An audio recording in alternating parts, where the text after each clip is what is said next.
ऐसा आज की जो छतरपुर में अराजकता फैली है इसका क्या कारण है? निश्चित रूप से लोकतंत्र में सबको अपना विरोध करने का अधिकार है और विरोध करना भी चाहिए जिस बात से हम सहमत ना हो।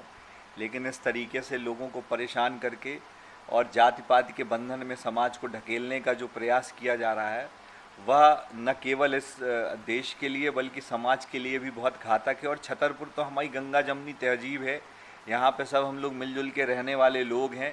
जिस तरीके का तांडव एक मांग को मानने के लिए अपने ही भाइयों के द्वारा अपने ही भाइयों को दुकानों को तोड़ना, उनको परेशान करना जो ये किया गया है, ये निश्चित रूप से निंदनीय है।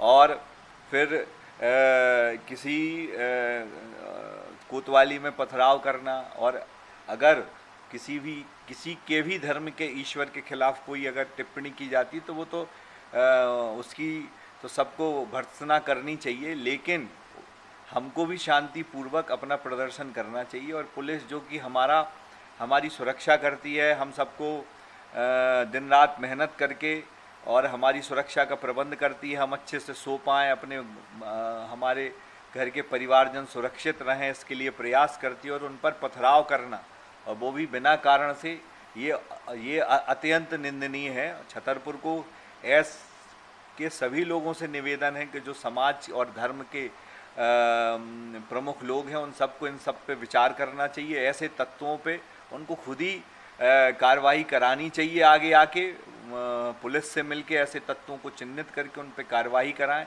जो दुकान तोड़ रहे हैं, जो पुलिस पे पथराव कर रहे हैं, ये न केवल छतरपुर के आगे आने वाले समय के लिए ठीक नहीं है बल्कि समाज में एक खाई पैदा करेगा।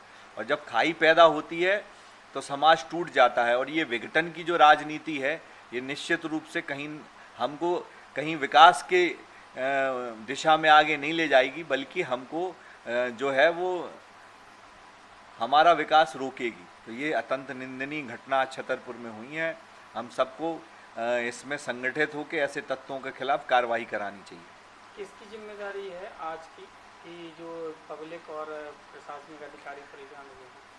भाई जिम्मेदारी क्या, ऐसे लोग जो होते हैं वो मन से वो अपराधी हैं और उनका जो मन मानस है वो समाज के प्रति गंभीर नहीं है।